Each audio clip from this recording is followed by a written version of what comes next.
प्यारे दोस्तों, एक समय की बात है। एक औरत थी जिसका नाम था सुमैया। वो दिन रात अल्लाह की इबादत में लगी रहती। लोग उसे देखकर कहते, ये तो बहुत इबादत गुजार बंदी है, इसकी इबादत से लगता है इसको जन्नत जरूर मिलेगी। सुमैया रोजा रखती, तहज्जुद पढ़ती, कुरान की तिलावत करती और दुनियावी कामों से बिल्कुल दूर रहती। लेकिन उसके दिल में एक छुपा हुआ जहर था जिसका किसी को पता नहीं था। वो था तकब्बुर और घमंड। सुमैया अपने दिल में सोचती, मैं सबसे बेहतर हूँ, मेरी इबादत सबसे ज्यादा है, अल्लाह मुझे जरूर जन्नत देगा। वो गरीब और गुनाहगार लोगों को हिकारत से देखती और कभी उनकी मदद नहीं करती। एक दिन एक भिखारी औरत उसके दरवाजे पर आई और बोली, अल्लाह के नाम पर एक रोटी दे दो। सुमैया ने उसे गंदी नजरों से देखा और कहा, दूर हट, तेरे जैसे लोग ही दुनिया को गंदा करते हैं। वो औरत चली गई, लेकिन आसमान के फरिश्तों ने ये बात लिख ली। रात को सुमैया ने तहज्जुद पढ़ी, कुरान की तिलावत की और सजदे में देर तक रही। लेकिन उसी रात अल्लाह का हुक्म हुआ, मेरे इस बंदे के नामे आमाल को देखो और इसके घमंड की वजह से इसे माफ न करो। अचानक उसकी झोपड़ी में जलजला आया और जमीन हिलने लगी, दीवारें गिर पड़ी और सुमैया उसी वक्त मौत के घाट उतर गई। लोग सुबह उसके जनाजे पर इकट्ठा हुए। जनाजा उठाया गया, लोग उसे कब्रिस्तान लेकर पहुंचे। दफनाने की रस्म पूरी हुई, मिट्टी डाल दी गई और लोग धीरे धीरे वहां से चले गए। रात का सन्नाटा छा गया, चारों तरफ अंधेरा, सिर्फ कब्र के अंदर की तन्हाई और खामोशी। लेकिन तभी कब्र की मिट्टी हिलने लगी। दो फरिश्ते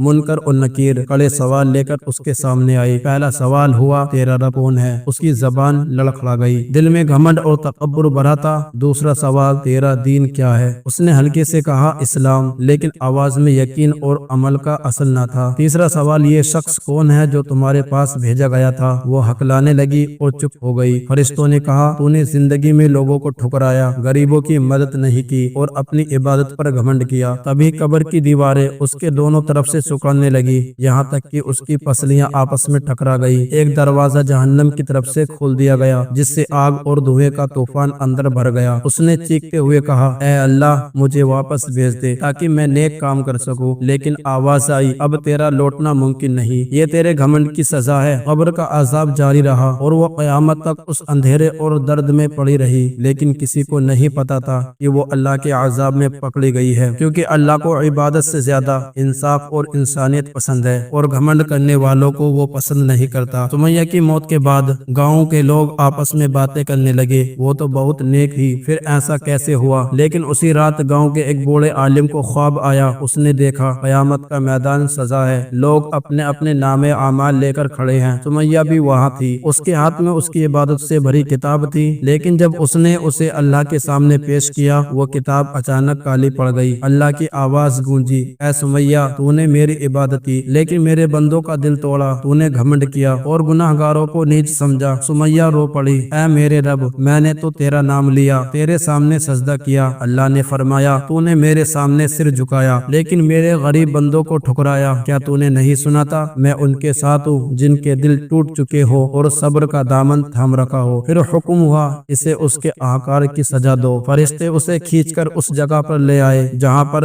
उसके सामने एक आग का कुआं था। उसके मुंह से चीख निकली, काश मैं लोगों के साथ अच्छा करती, काश मैंने कभी घमंड न किया होता। बूढ़ा आलिम ये ख्वाब देखकर कांप उठा। सुबह होते ही उसने गांव में सबको इकट्ठा किया और सुमैया की कहानी सुनाई। लोगों ने सुना तो उनकी आंखों से आंसू बह निकले और उन्होंने कसम खाई कि अब कभी किसी गरीब को हिकारत से नहीं देखेंगे और अपनी इबादत से घमंड नहीं करेंगे। सुमैया की मौत और उस आलिम का ख्वाब गाँव में हर तरफ चर्चा का विषय बन गया। लेकिन कुछ लोग अब भी फुसफुसा कर कह रहे थे, ये सब तो बस एक ख्वाब है, असल में तो वो जन्नत में होगी। इसी बीच एक दिन गांव में एक अजनबी आया। उसके कपड़े फटे हुए, चेहरा धूल से भरा हुआ था, लेकिन आंखों में एक अजीब सा नूर था। वो सीधा मस्जिद में गया और इमाम साहब से कहा, मैं उस औरत को जानता था जिसे तुम लोग सुमैया कहते हो। लोग इकट्ठा हो गए। अजनबी ने कहा, मैंने अपनी आंखों से देखा था, वो रास्ते में गरीबों को धक्का देती और अमीरों के आगे झुक जाती। मैं एक बार उससे मदद मांगने गया था, लेकिन उसने मेरा मजाक उड़ाया और मुझे दरवाजे से धक्का देकर निकाल दिया। लोगों के चेहरे पर हैरत और डर के निशान थे। अजनबी ने आगे कहा, याद रखो, अल्लाह इबादत से ज्यादा दिल की सफाई देखता है। अगर दिल में घमंड हो तो अमल भी जला दिए जाते हैं। उस अजनबी की ये बात सुनकर गांव के हर आदमी के दिल में तीर की तरह लगी। गांव के लोग उस दिन से गरीब की मदद करने लगे, गुनाहगारों के लिए दुआ करने लगे और अपनी इबादत में घमंड से बचने लगे। और सुमैया की कहानी गाँव के बच्चों को रटा दी गई ताकि कोई भी अपनी इबादत को अपने अहकार की वजह وجہ سے برباد نہ کر دے۔ گاؤں کے لوگ اب سمیہ کا ذکر عزت سے نہیں بلکہ ایک چیتاونی کے طور پر کرتے تھے۔ ہر بار جب کوئی گھمنڈ کرتا یا کسی غریب کو حقارت سے دیکھتا تو لوگ کہتے کیا تو بھی سمیہ جیسا بننا چاہتا ہے؟ وقت بیتا گیا لیکن اس کی موت کا منظر اب بھی لوگوں کی آنکھوں میں تازہ تھا۔ ایک دن گاؤں کا وہی عالم جمعے کے خطبے میں کھڑا ہوا اور بولا، میرے بھائیوں اور بہنوں، یاد رکھو اللہ اس دل کو پسند کرتا ہے جس میں اس کے بندوں کے لیے رحم ہو۔ اگر دل میں تکبر ہے تو تمہاری ساری عبادت راکھ ہو سکتی ہے۔ سمیہ عبادت میں مشہور تھی لیکن گھمنڈ نے اسے جہنم کے راستے پر پہنچا دیا۔ اس نے عبادت کرو لیکن دل میں انسانیت اور توبہ بھی رکھو۔ خطبہ ختم ہوا تو مسجد میں بیٹھے لوگوں کی آنکھوں میں آنسو تھے۔ اس دن کے بعد گاؤں میں کوئی بھی اپنے عمل پر گھمنڈ نہیں کرتا تھا اور ہر کوئی ڈرتا تھا کہ کہیں ان کی عبادت بھی سمیہ کی طرح برباد نہ ہو جائے۔ کہانی ختم ہوئی لیکن سبق زندہ رہا۔ اللہ کو صرف سجدہ نہیں، سچا اور نرم دل چاہیے، تو اسے دوسروں تک ضرور پہنچائے۔ شیئر کرنا بھی صدقہ جاریہ ہے، ہو سکا ہے آپ کے شیئر سے کسی کا دل بدل جائے۔ ویڈیو کو لائک کریں تاکہ ہمیں حوصلہ ملے اور ہم آپ کے لیے ایسی ہی سچی اور اثردار کہانیاں لاتے رہیں، اور اس چینل کو سبسکرائب کر کے بیل آئیکن کو دبائیں تاکہ اگلی کہانی سب سے پہلے آپ تک پہنچے۔ ملتے ہیں نیکسٹ ویڈیو میں، تب تک کے لیے اللہ حافظ۔